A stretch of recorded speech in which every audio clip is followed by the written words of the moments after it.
Thanks, Mr. Chairman. Thank you all for being here. I want to follow up.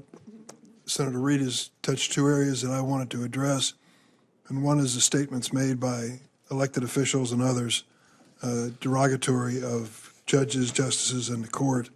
Tomorrow we're considering Acting Attorney General Todd Blanche's nomination, who has said of the court that they are rogue activist judges and repeatedly claim the administration is, quote, at war with the federal judiciary. That kind of rhetoric, I think, is unacceptable on either side of the table, Democrat or Republican, liberal, conservative.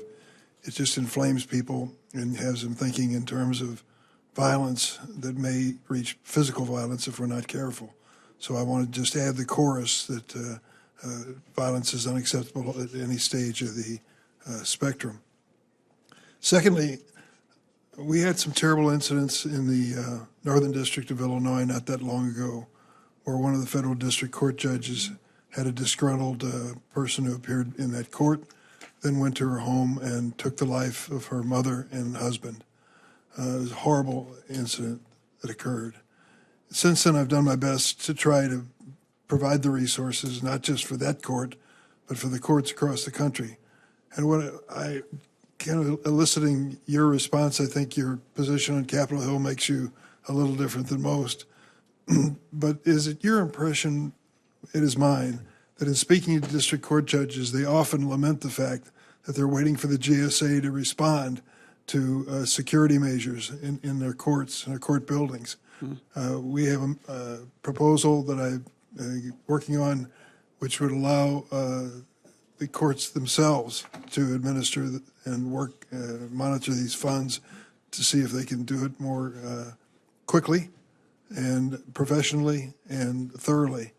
Have you heard responses from other courtrooms around the country of security concerns that are gone unmet? Yes, and I think that's part of their budget request. Judge Lefkoe is the judge I think you were talking about, and I served with her when I was on the Seventh Circuit. And I think precisely because of those sorts of things, yes, it is my understanding that the lower federal courts are also in great need of security funding and have been pushing for that in their courthouses and through GSA as well.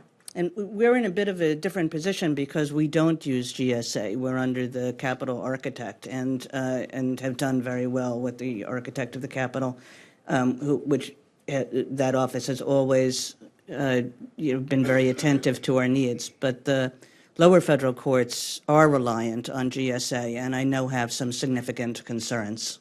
Very much so. And it's interesting, a few of the judges came to Capitol Hill to speak to members, and each time they would speak to one of the senators about the situation in their courthouses, they got the same response. Where do we sign up for going some different route, more efficient route, a quicker response when it comes to security?